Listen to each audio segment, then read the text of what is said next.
Hello guys, welcome to Paolo's Life YouTube channel.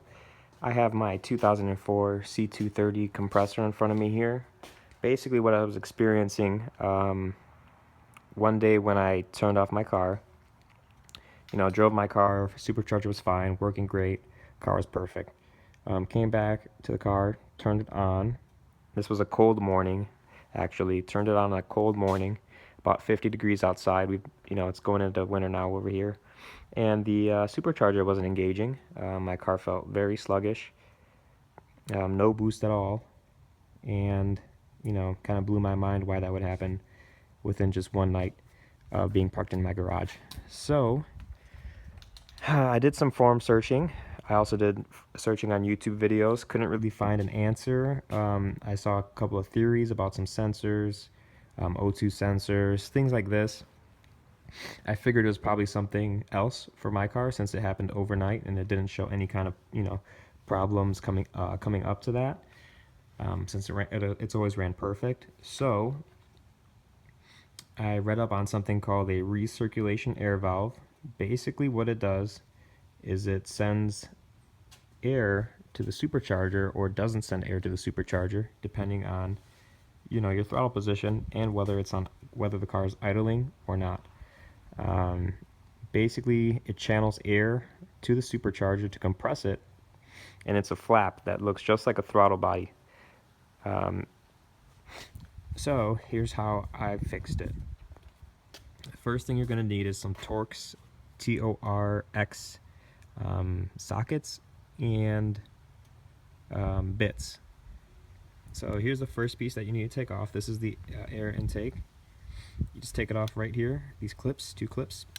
You pull, you can put your thumb on each one and give it a good pull back. Basically just push them down and push them back, and that's how you get it off. Comes off pretty easy, but it may be hard for you if it's never been taken off, so you want to give it some good force. You probably won't, I doubt you'd break it.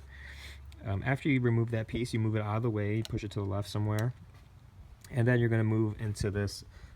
I believe this is an intake for the supercharger here, or where the air goes through. And regardless, this is called the recirculation air flap or air valve. From what I've seen, it's kind of called 2 different things. Basically, this is a $1,200 part, and it looks like a throttle body inside, but it's not. It directs the air to the supercharger or to the intake. So what you're going to do is, there's 2 bolts here. They're pretty easy to reach.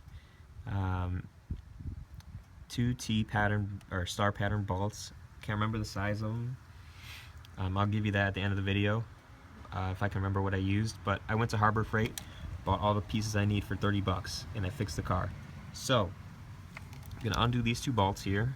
They come off pretty easy, and then there's gonna be a band clamp around this throttle. You can see it right there on the hose there. Mercedes-Benz band right there. So you're gonna undo that. I use like an 8mm socket. Pull back on this. It's probably gonna be really hard for you because it probably has never been removed since it was put on by the factory. To help, I put some WD-40. It's got some inlets in there you can't really see, but there's some slits once you get that hose clamp off. I put some WD-40 in there and it helped a little bit. Got it off pretty easy. And then once I got that piece off, I cleaned the, I'll just refer to it as the throttle body, but I cleaned the recirculation air flap with some of this. Some CRC throttle body and air intake cleaner. This is not a required step, but I figure if you're in there, you can go ahead and clean it out so you don't have to worry about it sticking from being gummed up. So regardless, here's what you do to reset it. What you're going to do is, once you take off this pipe here, you're going to stick your finger and push the valve. So it's probably going to be in the closed position or the open position. I'm not sure which one it will be for you, but mine was in the closed position. I pushed on it. Doesn't matter how much you push on it. I pushed it all the way till it was flat like this. It was like this. I pushed it to this. Hold it there for about like 10 seconds. Then what you're going to do is, after you do that, let go of it, put the pipe back on, Don't tighten it down, but put the pipe back on. Go into your car. Okay, so we're gonna go into the car. What you're gonna do is, I'm not gonna do it, but you put your key in the ignition, turn it to the on position without turning the car on. Keep it there for about 15 seconds. You'll hear the computer working in the engine bay. Yeah, I did it longer. I held it for about 30 seconds just to make sure I was, you know, waiting the appropriate time. Then you're going to turn it into the off position, but without pulling the key out. And then you're going to turn it back to the on position for about 30 seconds. Again, same thing. And then you turn the key to the off position. I pulled it out for this.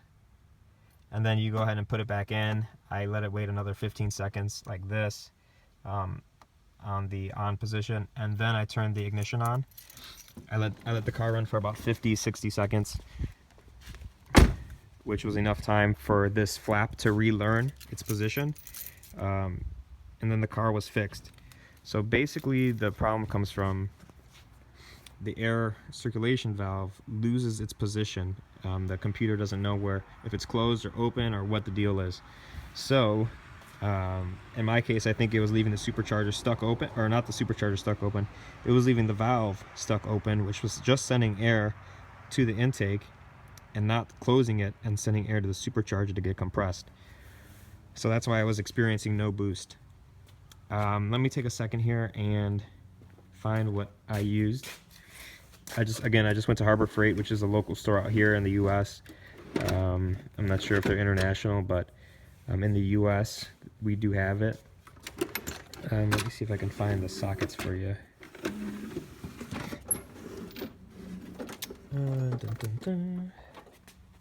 Huh.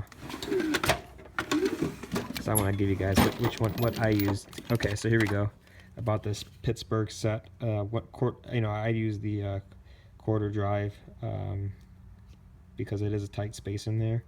So I think I ended up using, gosh, one of these. Can't remember which one exactly, but I think it was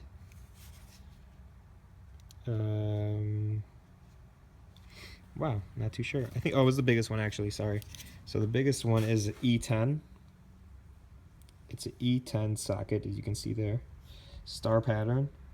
So if you can find one of those individually, you don't have to buy the set, but I bought the set because I wasn't sure. And then I ended up using the T20. Yeah, I used the T20. I can't remember what for. I think I used the T20 just to take these off here because I was going to do the engine air filter because, you know, you might as well if you're going to do some engine work. Then I used the T20 to do that, and that's it. So basically, just to do the job here, all you need is the E10 socket and then an 8mm for the hose clamp, and that's it. That's all you need actually. So hope that helps some of you guys. I couldn't find any information about the M271 motor here. It's a one-man job. You can do it by yourself. I have absolutely no mechanical experience. I didn't go to school for anything mechanical or anything like that. So if I can do it, you can definitely do it. You know, save yourself $1,200 here, just the part alone, and then the labor, who knows, maybe a couple $100. So I did it with $30 worth of Harbor Freight tools. I hope that fixes your guys' problem. And happy motoring, and enjoy your Mercedes-Benz. Bye-bye.